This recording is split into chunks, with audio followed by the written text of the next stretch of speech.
ढांचे को तोड़ो, इनकी बैकबोन को तोड़ो, इनको जो अल्लाह ने कहा है इस पे अमल करो। न उरूज अच्छा न जवाल अच्छा, न उरूज अच्छा न जवाल अच्छा, खुदा जिस हाल में रखे वो हाल अच्छा। साथियों, जीतने वाला विधानसभा में जा बैठा और हारने वाला मंत्री कोठी में जाकर सो गया। अगर भटक रहा है तो अताउल्लाह भटक रहा है या एम जुबैर भटक रहा है, या इस बीच में यहाँ पर राम मिलता है यहाँ रहमान मिलता है, यहाँ पर राम मिलता है यहाँ रहमान मिलता है, अदब के मंच पर इंसान से इंसान मिलता है। आपके बीच में आदरणीय सीताराम गुप्ता जी, जिस वक्त आपको कोई नहीं देख रहा था, जीतने वाला विधानसभा चला गया तो हारने वाला कोठी में जाके सो गया, और जब जुल्म जाति कौम का कामा विधानसभा के मेरों के ऊपर हो रही है, उस वक्त आपको कोई पूछने वाला नहीं रहा था। और जो बाहर के चंद लोग यहाँ आकर सिर्फ कामा विधानसभा माइनिंग क्षेत्र डकैती और लूट के लिए जो 50 कैंडिडेट यहाँ पर आ गए थे, आज उनमें से एक भी कैंडिडेट यहाँ पर हमारे ग्रुप में नहीं है। और उस बीच में कोई मैल मेरी गदुली अताउल्लाह जुबैर घूंगा, उनके बीच में एक सूरज की किरण उदय हुई।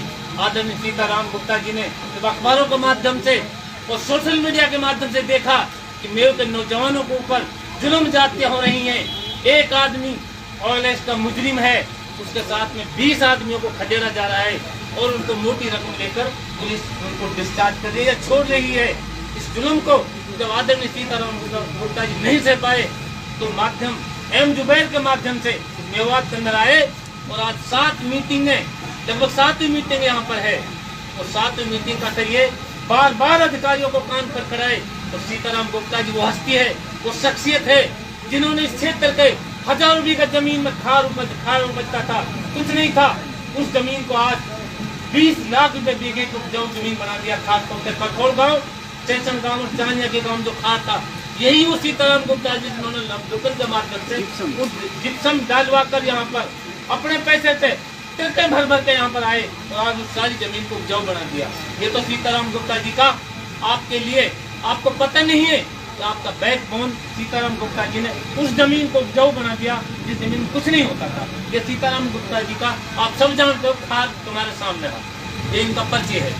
रही बात ये कि सीताराम गुप्ता जी अजमेर शरीफ के ख्वाजा मोइनुद्दीन चिश्ती साहब जब पढ़ते थे दरसगाह में, उस वक्त 5 बच्चे थे, तो उस वक्त जब 5 शागिर्द थे उस उस्ताद के, तो उन्होंने कहा कि ईशा की नमाज पढ़ी, और ईशा की नमाज पढ़ने के बाद यूँ फरमाया कि जो सुबह मेरे पीछे जब फजर की नमाज जमात के साथ पढ़ेगा वो आदमी जन्नत में जाएगा, और जो किसी से कह देगा वो आदमी जहन्नुम में जाएगा। तो बताओ भाई, हम जैसा आदमी तो काई से ना कहता ना, बाप से भी ना कहता।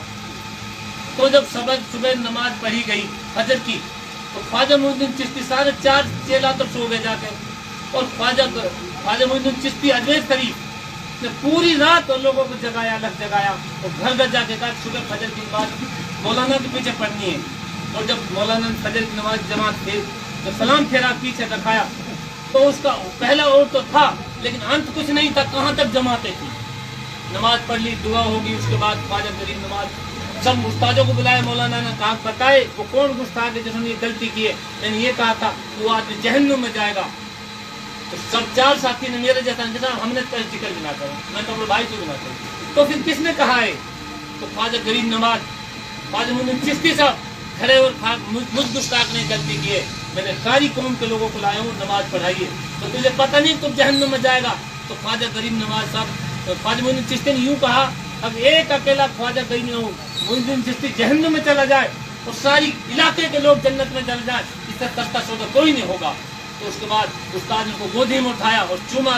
4 तारीख को मियाँ का बात है जोधपुर की परली तरफ, 4 तारीख को 4 बजे एसपी राजेश मीणा की दिशा निर्देश पर 6 गाड़ियों की टीम आती है और वहां से एक शातिर और साहून लड़के को पकड़ा जाता है। उनको 4 बजे पकड़ के ले गए, दिन में उस रात को 2:30 बजे 2 गाड़ी लाई और लाकर उनको गोली मार कर उसका पैर को तोड़ कर दिया और आधा पैर में गोली मार दी। ये हमारे ज्ञापन का असर हो रहा है। ये सारी झूठी बातें हैं, कोई हमारी बात को नहीं सुन रहा। और अताउल्लाह जी ने जो बताया है, ब्यूरोक्रेट्स अच्छी बातें करना जानते हैं, उनको ट्रेनिंग दी जाती है, उनको हिंदुस्तान के उन जगहों में ट्रेनिंग दी जाती है आपको कैसे टेकल करना है, ताकि कोई राहत नहीं मिल रही है। हमारे कामा विधानसभा के नौजवान, मैं चैलेंज के साथ कहता हूँ ये बात, आज वो लड़के की गोली मार कर जेल में बंद, 4 तारीख को पकड़ा उस लड़के को। एक बात, इसके लिए सारे साथियों जो कहा मुखबिरों को तोड़ो, इनकी बैकबोन को तोड़ो, इनको जो अताउल्लाह ने कहा है इस पे अमल करो। दूसरी बात मैं बता देना चाहता हूँ आप लोगों को, मेरे को, हमारे मेवात क्षेत्र के लोगों को, हिंदुस्तान में विनेश फोगाट का आज गर्माता हुआ माहौल है।